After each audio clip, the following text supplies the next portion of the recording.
So, another release I wasn't expecting. What is up, everybody? Welcome back to the Sneaker Circle. It is your boy Danny back with another review.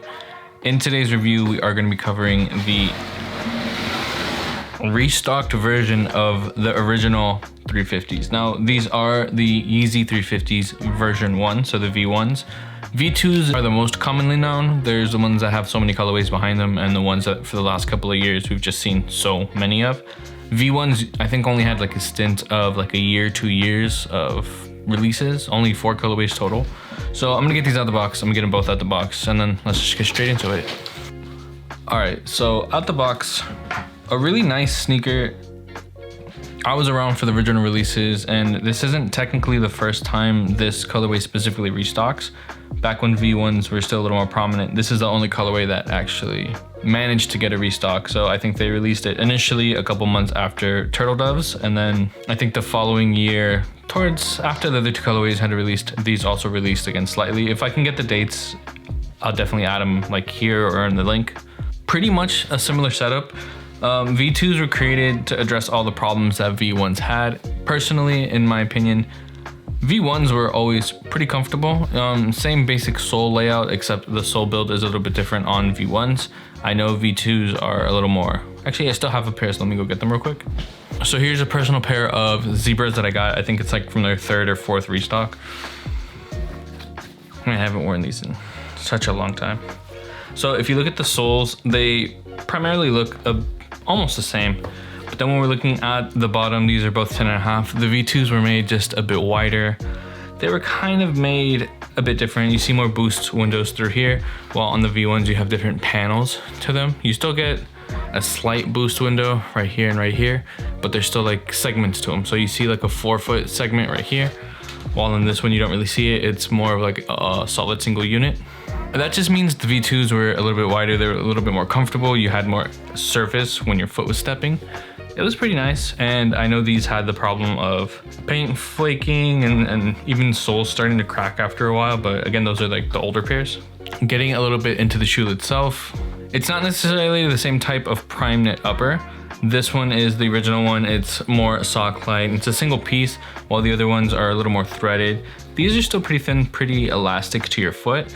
Laces, in my opinion, don't really do much, so it's either you wear them snug, but it doesn't really tighten anything, or you wear them loose, which is, I think, was the most common thing. All 350 V1s had a pull tab here, which in some versions of V2s, they actually got rid of that. One thing they didn't keep on the V2s is this like suede patch on the inside. I always really was a fan of this. On this one, you have Yeezy on the inside. On this one, you have Adidas, and it's a pretty dark video, and I have a pretty great desk, so I'm gonna try to lighten this up as much as possible. They did raise the retail on these, so these did retail for, I think, $220. When they originally released, it was $200 flat, so 20 bucks, 5 years, it's not too crazy.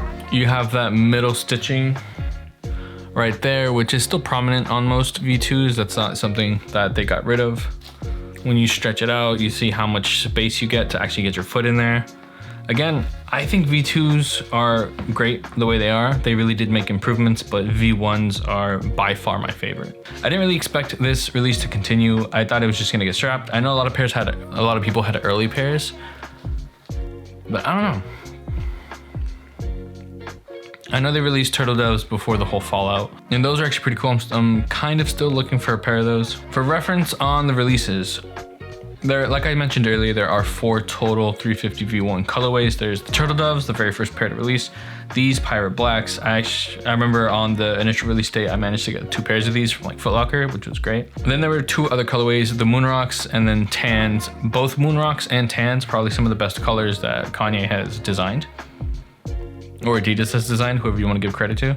Those 2 were only boutique, bodega-esque style releases, so you can only get them from certain stores like that. You couldn't get them at Foot Locker, and you couldn't get them at other places like that. They just did not stock there.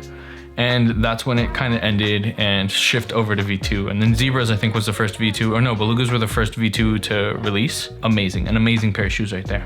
But I actually managed to get a pair of Moon Rocks back from Kith, which is kind of crazy. So yeah, these definitely have their history. This really was the silhouette to take over the running game. Before it was like Asics, before it was like New Balance and Saucony. A lot of people were really focusing on that, and then Adidas introduced Ultra Boost, and then eventually introduced well, Yeezy V1s, and those became the norm and became like the pinnacle of hype. That's when things started getting really crazy. You know, that was before the dunk hype. That was pandemic dunk hype, I like to say. This was really the move. People were going crazy for them. And like the meme, people who were paying thousands of dollars for this only to get them restocked by Adidas so many goddamn times. So I didn't really talk about the box. V1s originally came out with a really plain box, kind of the way foam runners look, where it was kind of like a fold out box like that. Now you get a 350 box. It doesn't say V2 on them. It just says Yeezy 350 made by Adidas. Still says Yeezy right there. Yeezy everywhere, Yeezy 350 made by Adidas. No other branding, nothing crazy. I'm liking how Adidas is starting to go less plastic, more cardboard and string. This part's still the FRAD chip, so there's that. So let me show you one little turnaround. See how they look. This is gonna probably be a personal pair, so I'm gonna throw these on feet, show you how they look. Might not take the tag off just yet, just in case, but I do want to try them on. I heard sizing is still the same. Sock-like, stick to your V2 sizing, even though you might have a little more leeway with these. So if V2s hurt your feet after a while, because I know that was a common complaint, I think you'll be good with V1s. So let's get these on feet. I'm gonna see you guys in the next video. Please, if you made it this far, feel free to like, comment, and subscribe. Your boy needs the growth. I'm gonna see you guys in the next one. Peace.